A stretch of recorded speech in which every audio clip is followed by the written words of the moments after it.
On the 30th of April, Iran marked what Tehran calls Persian Gulf Day. The country's new supreme leader, Ayatollah Mujtaba Khamenei, issued a written statement that was read by an anchor on Iranian television. He has not been seen in public since taking over after the killing of his father in the opening airstrikes of the war. In that statement, Khamenei said that 2 months after the world's biggest military campaign and aggression in the region and America's shameful failure in its plan, a new chapter is dawning in the Persian Gulf and the Strait of Hormuz. He said Iran's legal rules and new management of the strait will benefit all the nations of the region. He said foreigners who come from thousands of kilometers away with greed and malice have no place in the Gulf, except at the bottom of its waters. On the nuclear question, the supreme leader was just as direct. He said 90 million Iranians consider the country's basic and new technologies from nano and bio to nuclear and missile as national capital. He said Iranians will guard those capabilities like they guard their own borders. That language closes the door on the version of a deal that Trump has been demanding, which is the complete dismantling of the Iranian nuclear program. Iran's statement today is the clearest answer Tehran has given to anyone in 2 months.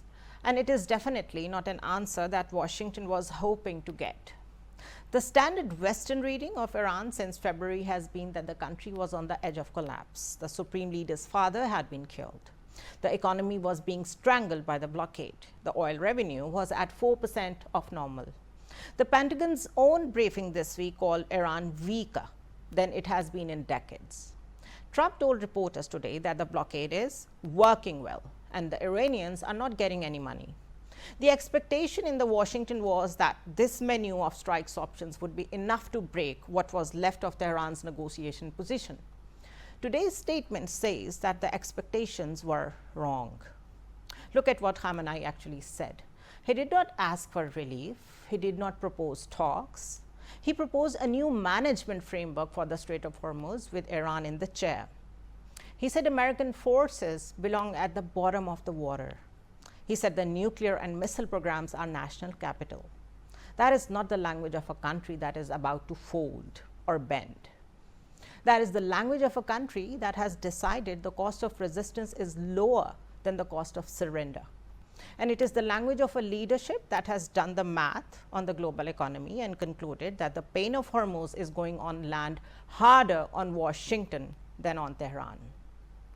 There is a second piece here that the Gulf is actually reading very carefully. The supreme leader has not been seen in public. Some analysts believe the center of power has shifted to senior commanders in the Revolutionary Guards. If that is true, the man Trump is trying to negotiate with may not be the man who is making the decisions in Tehran. That is the most dangerous version of any nuclear standoff.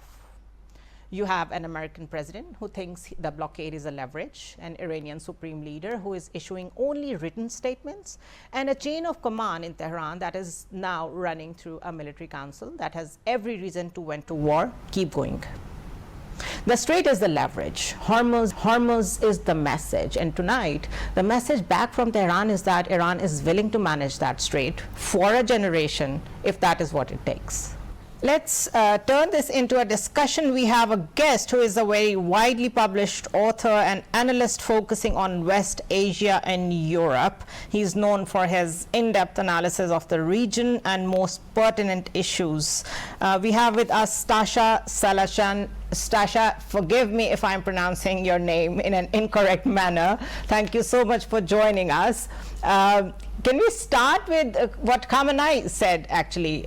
He used the phrase, a new chapter of the Strait of Hormuz, and he said Iran will run the strait under its own legal rules. He also threatened, he literally said that American forces belong at the bottom of the Gulf. From your view, Tehran, are they genuinely setting up a long-term claim to manage the Hormuz, or the way that Egypt manages the Suez, or is this just maximizing as a pressure tactic? Hello, and thanks for having me. Well, I would say that, well, let's start first with the fact that Iran was illegally attacked by Israel and United States. Right. And of course, it's so far it proved that its resilience, and I think that Israeli and American agenda is not really playing well for the Americans, as they've been unable to remove the governing regime in Iran, despite decapitation of its leadership. Iran persists, and its fully functional state, so I think but most important is that Iran actually redefined the meaning of the word victory or success, as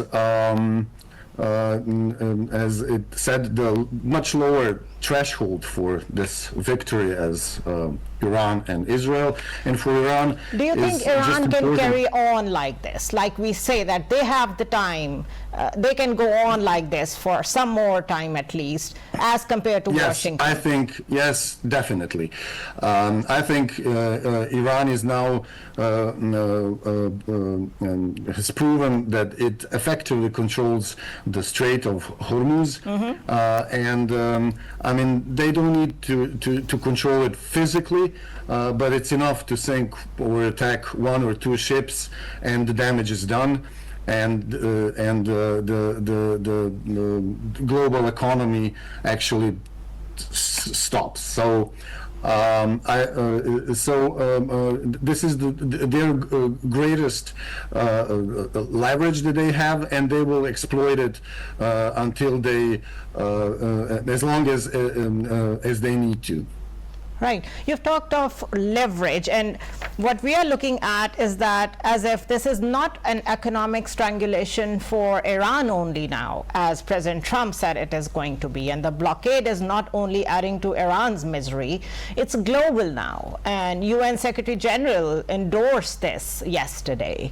So do you think that with no end game in mind, President Trump started a war, and with blockade he thought that he has given another a very strong blow to Iranian economy, and now he's stuck because the entire global economy is suffering?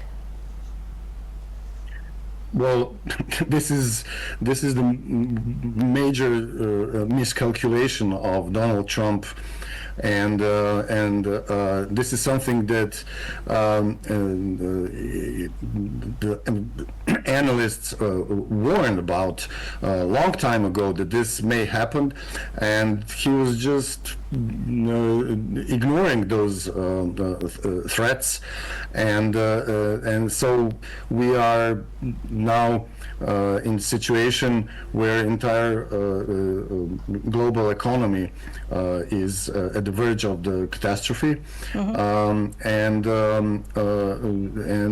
just few more weeks of this practice, and we will find ourselves in even deeper troubles. However, but unfortunately, I don't see the light at the end of the tunnel, because some permanent peace solution would be needed, but however, there is no sign that some... You're right, because the last Islamabad talks, we were told that they were very close to an agreement. And in the last an hour or so, they just changed the goalposts, and they just said that they cannot do it. They cannot agree to anything anymore. Iranians say that they were very close to it. And in the previous negotiations, the Omani foreign minister said the same. Why do you think this precedent is being set by US, where they not only walked out of JCPOA back in 2018, even now they attack and then they bombard a country while they are in negotiation? What do they want? What is it that actually US is looking for? Well, I think the U.S. was greatly influenced by Israel, who is pursuing their maximalist agenda, and that's creation of Greater Israel. I think that now we're in a situation where there is basically no trust among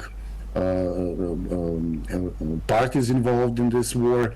And I think that it would take a lot of effort from countries such as Pakistan, but also other regional players, including China, even Russia, and even Russia, to let's say, to at least fix this problem so it can become more manageable. But at the moment we are dealing with the parties, and I think and here I would like to focus on the U.S. and Israel, who are, but also the entire collective West, who are not honoring their commitments at all, and they're just walking away from those. From any deals and negotiations. They cannot be trusted, and this is the major problem. What you are saying is the sentiment that the European countries are also sharing now, and it is coming out in the open now from UK, from Germany. Even the allies are not ready to join whatever they call it, the war or the blockade. President Trump is actually pushing for other countries to join. With this sentiment, do you think that US is isolated in this global order? Well, I think that what we are dealing now with, it's slow but steady decline of U.S. dominance, not just in the region but in the world as well. And yes, U.S. will continue will be more and more isolated from now on. We have already seen that there are huge fractions within NATO, whose fate is quite uncertain now, especially after American claims over Greenland, and I think this economic crisis now and the war in Middle East is just